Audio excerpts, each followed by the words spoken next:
Magandang umaga sa inyong lahat. Sa araw na ito ay tatalakayin natin ang tungkol sa balita. Ano nga ba ang balita?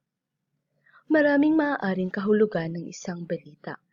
Una na rito ay, ang balita ay anumang mahahalagang impormasyon na nasasalig sa napapanahong pangyayari o di karaniwang nagaganap at may kahulugan sa mga mambabasa. Sa balita, ipinapahayag ang mga napapanahon at mga di karaniwang mga kaganapan. Sa tulong din ng balita, tayo ay nagkakaroon ng kaalaman sa mga nangyayari sa anumang sulok ng bansa. Ang balita ay ang komunikasyon ng mga kasalukuyang kaganapan sa labas o loob ng isang bansa na nakatutulong sa pagbibigay alam sa mga mamamayan. Sa tulong ng balita, ay nalalaman natin o nasasaksihan natin ang mga pangyayari hindi lang sa ating bansa, pati sa mga karatig bansa natin. Ang balita ay maaaring ihayag sa pamamagitan ng paglilimbag, pagsasahihimpawid, internet o galing sa bibig, at ikalat sa maraming mambabasa, nakikinig o nanunood. May iba't ibang paraan sa pagpapahayag ng balita. Una na nga rito ay ang paglilimbag o yung mga balitang nasa pahayagan. Pagsasahihimpawid o yung mga balitang nasusubaybayan natin sa tulong ng telebisyon o yung mga balitang naririnig natin sa tulong ng radyo. Internet. Marami tayong balitang nakakalap sa tulong ng social media. Panghuli ay ang galing sa bibig. Tayo ay nakakalikha ng mga balita at nakapagpapalaganap ng balita sa tulong ng ating mga bibig. Ang balitang ito ay maaari nating ikalat sa maraming mambabasa, nakikinig o nanunood. Sa ibang pakahulugan, ang balita ay isang pangyayaring hindi pangkaraniwan. Ito ay maaaring tungkol sa mga pangyayaring naganap o nagaganap na bago sa pandinig ng madla. Ang balita talaga ay isang pangyayaring hindi pangkaraniwan.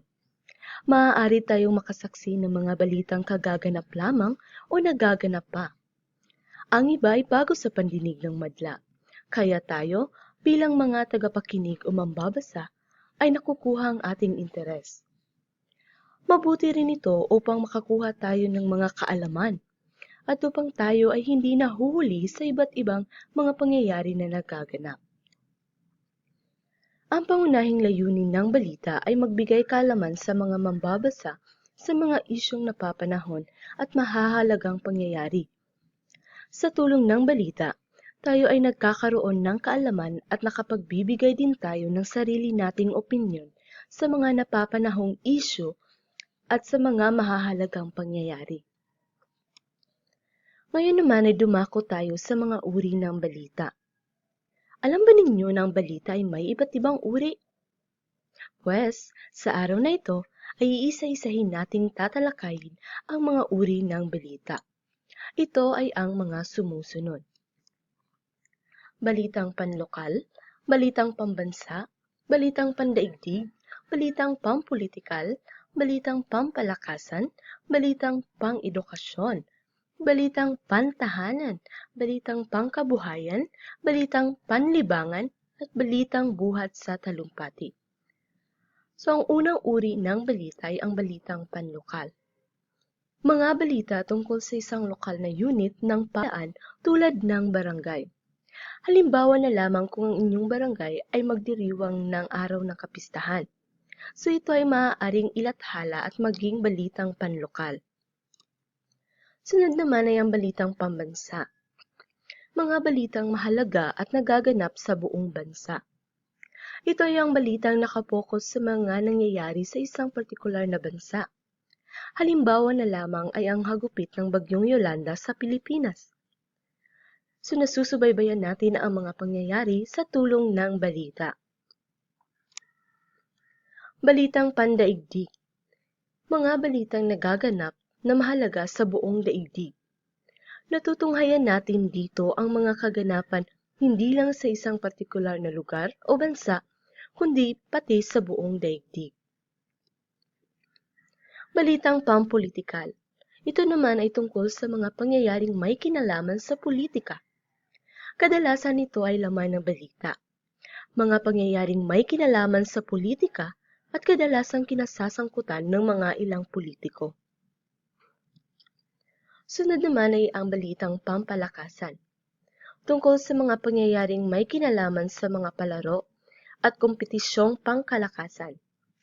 Halimbawa na lang dito ay ang ating pambato sa mundo ng basketball, na Gilas Pilipinas, o ang labanan sa kupunan ng Golden State Warriors versus Cavaliers. So ito ay isang halimbawa ng balitang pampalakasan. Sunod ay ang balitang pang-edukasyon, tungkol sa mga pangyayaring may kinalaman sa edukasyon. Ang halimbawa nito ay ang K-12 o dagdag na 2 taon. Mayroong mga positibo, meron din namang mga negatibong opinyon ang mga mamamayan. Balitang pantahanan, tungkol sa mga mahahalagang pangyayaring may kinalaman sa pamamahala ng tahanan. So kapag ang balita ay patungkol sa pamamahala ng tahanan, ito ay uri ng balitang pantahanan. Balitang pangkabuhayan.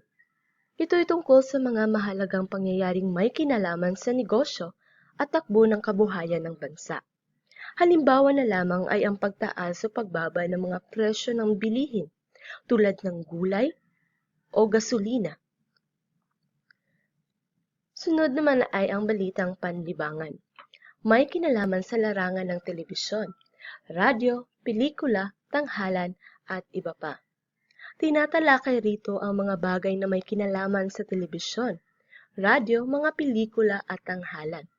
So halimbawa na lang dito ay ang showbiz balita. So doon nasusubaybayan natin ang mga kilalang tao, ang kanilang mga ginagawa, at ang kanilang mga naiambag sa mundo ng showbiz. Panghuli ay ang uri ng balitang buhat sa talumpati. Ito'y buhat sa pinaghandaang okasyon tulad ng palatuntunan, seminar, panayam o pulong. Sa tulong ng balita ay natutunghayan natin ang mga kaganapan ng isang okasyon. Halimbawa na lamang ay ang panunumpa ni Pangulong Duterte. Mula sa preparasyon hanggang sa mga importanteng taong dadalo o dumalo ay ating nasaksihan. Ano nga uli ang uri ng balita? Ito ay ang balitang panlokal, balitang pambansa, balitang pandaigdig, balitang pampolitikal, balitang pampalakasan, balitang pang-edukasyon, balitang pantahanan, balitang pangkabuhayan, balitang panlibangan, at ang panghuli ay ang balitang buhat sa talumpati. Yun lamang at maraming salamat sa pakikinig.